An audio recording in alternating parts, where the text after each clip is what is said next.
যাই হোক, সংসারিক জীবন এইসব তো এখন আর প্র্যাকটিসের মধ্যে নেই। তো স্যার বললেন আসতে হবে, তো আমি তো আসতেই পারবো না, আমার দুটো মেয়ে হোস্টেলে থাকে, ওরা আজকে বাড়িতে আসে। তো স্যার তো খুব বকা দিলেন। এবার মমতা বললো কিন্তু পারফরমেন্স করতে হবে কিছু। এবার আমার একটু কবিতা বলতে ভালোবাসি, রাত 1টার সময় আমি কবিতাটা তুলেছি।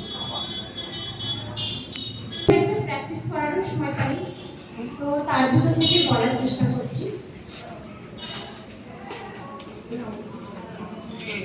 আমি ভালো আছি মা, কলমে সৃজা, কণ্ঠে মাধুরী। তলায় হাত দেন, তলায়। আমিও তো তলায় হাত দিলাম, তাও হচ্ছে না। আমি ভালো আছি মা, কলমে সৃজা, কণ্ঠে মাধুরী। আপনি মুখেই বলুন, আপনি মুখেই বলুন, ওটা থাক, মাইক্রোফোন থাক। আমি ভালো আছি মা, তুমি যেমন যেমন বলেছিলে ঠিক তেমন করেই আছি।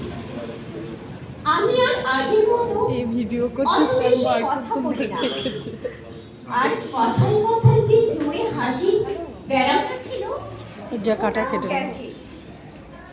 জানো মা, একদিন ভুল করে ওই রকম হেসেছিলাম, একবারই হয়েছিল ভুলটা, তাও সবাই মিলে কত কথা শোনালো, বলল তুমি কিছুই শিখিয়ে পাঠাওনি, আর ওই ভুলটা করিনি।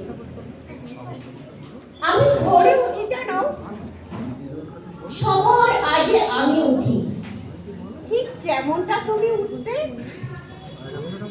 এখন 10টার মধ্যে আমার সব কাজ হয়ে যায়।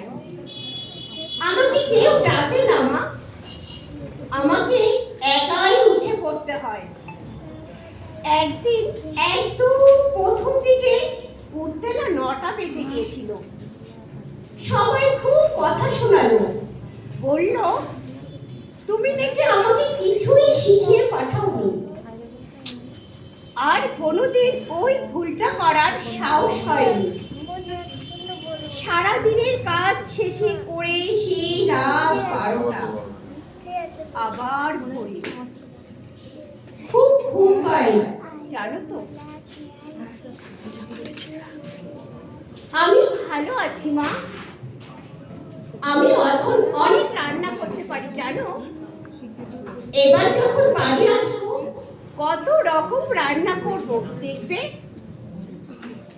আমি চাও করতে পারি জানো মা, মনে আছে একবার আমার চা বানানোর কত শখ হয়েছিল। আমি রোজ বায়না করে বিকেলে বাবার জন্য চা বানাতাম, আর বাবাও চা চামচ ভর্তি চিনিওয়ালা চা চুপ করে খেয়ে নিত। ভাগ্যিস তুমি একদিন খেয়েছিলে, তা না হলে কোনোদিন জানতেই পারতাম না আমি কি বাজে চা বানাই। একদিন আমার ডাল বানাতে গিয়ে ভুল করে 2 পার লবণ দিয়ে ফেলেছিলাম। সারাটা দিন কত ঝামেলা। সবাই বলল মা তুমি আমাকে কিছুই শিখিয়ে পাঠাওনি, তবে যে তুমি আমাকে রবীন্দ্রনাথ শেখালে। সবাই বলতো আমি কত ভালো গাই। আমি যখন শেষের কবিতা পড়তাম তুমি বলতে এমন কেউ বলতে পারবে না রে রিমি।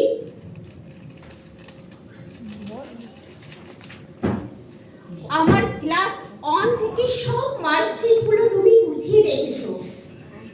আমি হাসতাম আর বলতাম কি হবে মা এইসব গুছিয়ে রেখে, আমার তো এখন মাস্টার্সও হয়ে গেল।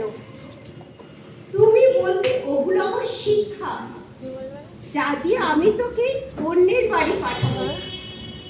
কোথায় শোনাবো মা আমি? ভালোবেসে সখী নিভৃতে যতনে তোমার নামটি লিখো।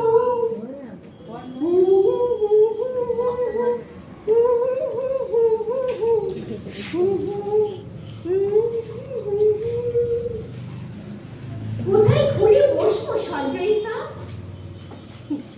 আমি ভালো আছি মা, এখন সব সামলাতে শিখে শিখে গেছি, তাও কোনো কোনো দিন শুনতে হয় আমি সারাটা দিন পড়ে থাকি। আমি আমি মুখে মুখে তর্ক করি না মা, কিন্তু খুব খুব বলতে ইচ্ছা করে। আমার সব কথা আমি চোখের জল পড়ে হাসিয়ে দিই, যাতে কেউ বলতে না পারে আমার মা আমাকে কিছুই শিখিয়ে পাঠায়নি। তোমার কাছে খুব যেতে ইচ্ছা করে জানো মা, কিন্তু কিন্তু অনুমতি তো আর সেভাবে পাওয়া যায় না।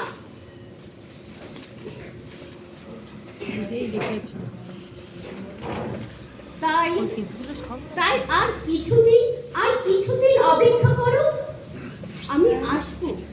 আমি আসবো মা, আমি শীঘ্রই আসবো। তোমার কোলে মাথা দিয়ে শান্তিতে ঘুমাবো। তুমি ভালো থেকো। আমি ভালো আছি মা।